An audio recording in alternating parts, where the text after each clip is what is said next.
Bonjour Nicolas. Bonjour chers Clémence et chers amis progressistes de la zone libre. Salut.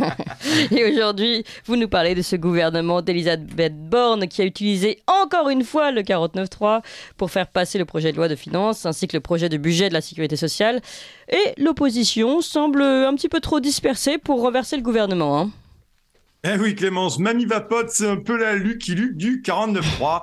Elle dégaine, elle rengaine, elle tire sur sa vapote, puis elle redégaine, puis elle re-rengaine et retire à nouveau sur sa petite vapote à la menthe défraîchie pour faire passer en force son projet de loi de finances dicté par la toute-puissante Union européenne.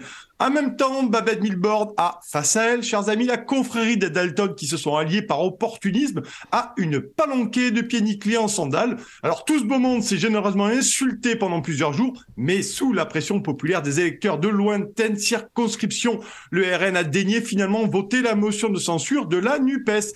Même si une motion de censure, il faut le dire et le répéter à tous nos auditeurs, n'est pas un programme politique ni une capitulation pour le parti d'en face, car rien ne vous empêche, chers amis, mes petits loulous, de copier-coller les paroles de Tata Yo-Yo dans une motion de censure. Car le seul but de cette arme constitutionnelle sert à renverser cette équipe de bras cassés qui nous sert de quoi? Qui nous sert bien entendu de gouvernement. Oui, mais il a quand même manqué le fameux vote des Républicains pour renverser le gouvernement d'Elisabeth Borne, hein.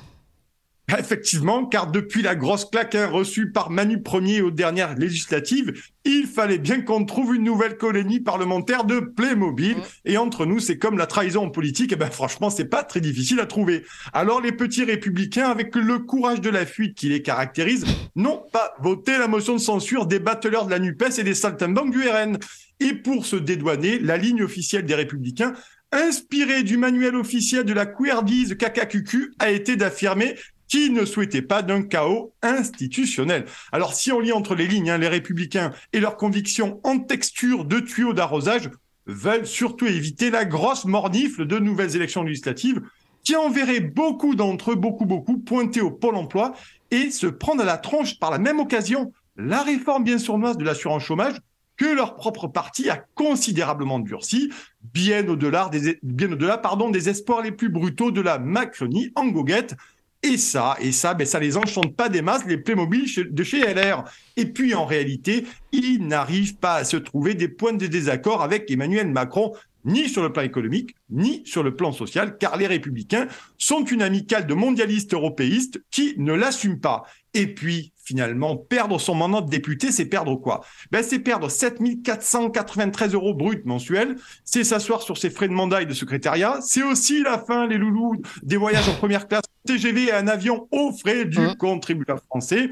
Fini les 20 000 balles annuelles pour s'équiper en bureautique et en communication. Et il faudra aussi faire le deuil de la prise en charge des nuits d'hôtel à Paris à hauteur de 200 €. Et je passerai, chers amis, sur les 250 € d'augmentation de juillet pour faire face à l'inflation, pour laquelle d'ailleurs aucun député ne l'a ramené l'été dernier.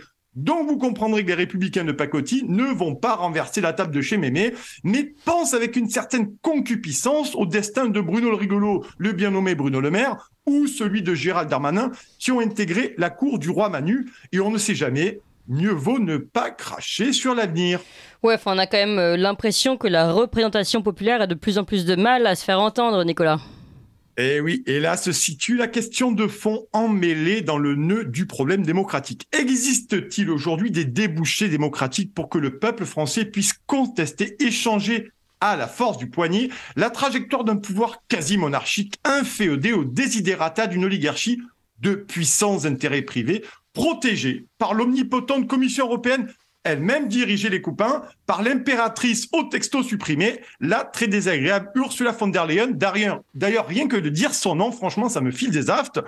Car aujourd'hui, notre régime parlementaire n'incarne plus qu'un théâtre d'ombre où s'agite sur scène une opposition en carton-pâte, soucieuse d'assurer le plus longtemps possible ses petits privilèges dignes de l'ancien régime. Alors ça gueule à la télé, ça se contorsionne, ça vitupère chez Hanouna, ça chouine à la radio, mais ça encaisse tant que le système perdure.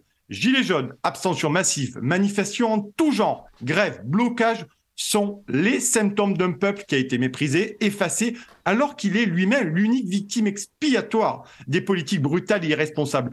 Et à ce rythme-là, les émotions populaires deviendront de plus en plus incandescentes et féroces, jusqu'à se sentir légitime, à tort ou à raison, à reprendre le contrôle du pays et de son destin.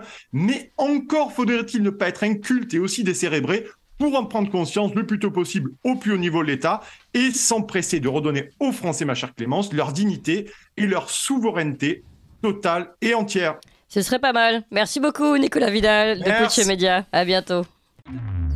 Vous appréciez cette émission? Alors aidez Radio Courtoisie à en produire d'autres en indépendance totale.